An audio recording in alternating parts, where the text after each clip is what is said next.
Facebook पर, messenger पर, x पर, बहुत सारे लोग व्हाट्सएप पर, फोन कॉल्स पर ये बताते हैं कि आप इस बात से परेशान रहते हैं कि आपके साथ कोई घटना घटित होने के बाद पुलिस सुनवाई नहीं कर रही है, क्या करें? पुलिस एफआईआर नहीं दर्ज कर रही है, क्या करें?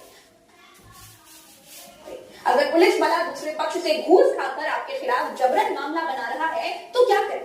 आज की वीडियो में इन सब सवालों के जवाब मैं आपको दूंगी। चलिए वीडियो को शुरू करते हैं।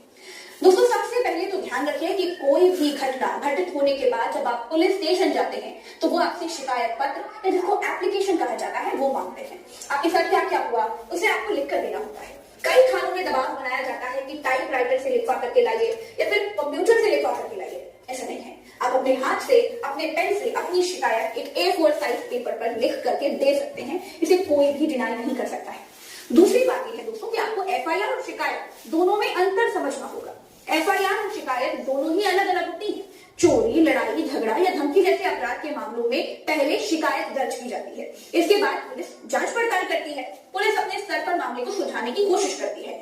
मामले की गंभीरता के आधार पर या फिर घटना के सही पाए जाने के आधार पर पुलिस एफआईआर दर्ज करती है। शिकायत और एफआईआर में अंतर यही है कि शिकायत को पुलिस अपने स्तर पर निपटा देती है, जबकि एफआईआर दर्ज होने के बाद अदालत में ही मुकदमा चलेगा। एफआईआर दर्ज होने के बाद पुलिस को उस केस को कोर्ट में लेकर जाना ही पड़ेगा। उस केस का पूरा ट्रायल चलेगा। इसीलिए किसी भी मामले को पुलिस के पास ले जाने के बाद ये जरूर देखें कि पुलिस ने शिकायत दर्ज की है या फिर एफआईआर की है। अब बारी आती है उसी बड़े सवाल की कि दीदी पुलिस एफआईआर दर्ज करने में बहुत नखरे करती है, एफआईआर दर्ज ही नहीं करती है, तो क्या करा जाए? दोस्तों, सुप्रीम कोर्ट का आदेश है कि किसी भी गंभीर अपराध की शिकायत मिलने के बाद पुलिस को बिना किसी देरी के एफआईआर दर्ज करनी ही होगी। अगर थाना प्रभारी एफआईआर दर्ज करने से इनकार करता है तो एसपी, डीआईजी, आईजी से लिखित शिकायत करिए। वो थाना प्रभारी की खड़िया फ्री कर देंगे। अगर ये भी ना सुने तो मजिस्ट्रेट को लिख मारिए। आपकी प्राइवेट शिकायत पर एफआईआर दर्ज की जाएगी। अगर मान लीजिए कि मजिस्ट्रेट भी कोई आदेश नहीं देता है या फिर पुलिस जांच में देरी करती है तो हाई कोर्ट में याचिका दायर कर दीजिए। बहुत मामलों में दोस्तों हाई कोर्ट बड़े से बड़े तुर्रम के खिलाफ एफआईआर दर्ज करने का आदेश देता है। अब सवाल ये है कि जो पुलिस वाला आपकी एफआईआर नहीं दर्ज कर रहा है, क्या उसके खिलाफ कोई कानूनी कार्रवाई की जा सकती है? तो इसका जवाब है हाँ। दोस्तों, अगर पुलिस अधिकारी एफआईआर दर्ज करने से इनकार करता है तो उसके खिलाफ कानूनी कार्रवाई की जा सकती है। जैसे एसपी या फिर उच्च अधिकारी से पुलिसकर्मी की शिकायत की जा सकती है। शिकायत के आधार पर पुलिसकर्मी के खिलाफ विभागीय जांच और प्रशासनात्मक कार्रवाई हो सकती है। भारतीय न्याय संहिता यानी बीएनएस के तहत अगर कोई सरकारी अधिकारी जैसे पुलिसकर्मी अपने कर्तव्य का पालन नहीं कर रहा है तो उसे 6 महीने से 2 साल तक की सजा और जुर्माना भी हो सकता है। आप सवाल ये है कि हम थाने नहीं जाना चाहते, घर बैठे एफआईआर दर्ज करना चाहते हैं, क्या ये हो जाएगा? तो इसका जवाब है हाँ भी और ना भी। हाँ इसलिए क्योंकि ऑनलाइन एफआईआर सिर्फ गैर संज्ञेय यानी नॉन कॉग्निजेबल अपराध के लिए ऑनलाइन एफआईआर की जा सकती है, जैसे चोरी, गुमशुदगी, साइबर अपराध आदि। हालांकि गंभीर अपराध हो जैसे हत्या, बलात्कार, डकैती, इन सब के लिए पुलिस स्टेशन आपको जाना जरूरी होता है। अगर पुलिस केस की सही तरीके से जांच नहीं कर रही है, मामला दबाने की लगी हुई है, तो क्या किया जाए साहब? उसका जवाब है, उसका तोड़ भी है, वो मैं आपको बताती हूँ।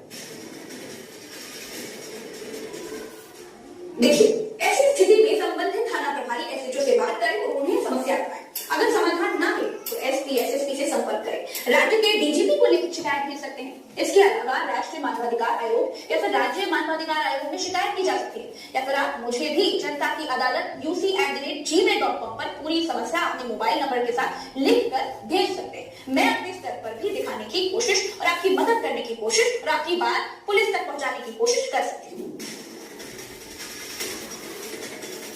अब अगला सवाल ये है कि प्रज्ञा जी, लड़ाई हुई, जोश जोश में शोर से सिफारिश लगाकर, पौआ हुआ लगाकर एफआईआर तो दर्ज करवा दी, लेकिन बाद में पड़ोसी से समझौता हो गया, तो क्या एफआईआर बिना कोर्ट जाए थाने से हटा ली जाएगी? तो इसका जवाब है एफआईआर दर्ज होने के बाद उसे सीधे पुलिस हटा नहीं सकती है। इसके लिए कोर्ट से इजाजत लेनी होती है, खासकर अगर मामला गंभीर अपराध से जुड़ा हुआ है तो।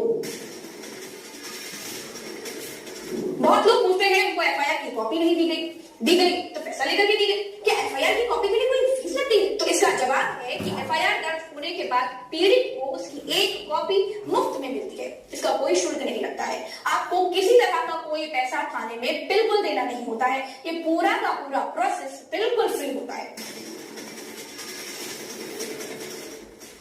अब सवाल ये भी है कि आपके साथ अपराध हुआ दूसरी जगह, थाना है भाई दूसरी जगह, मान लीजिए आप रहते हैं सीतापुर में और आपको एफआईआर दर्ज करवानी है लखनऊ में, तो क्या सीतापुर की घटना पर लखनऊ के थाने में एफआईआर दर्ज हो सकती है?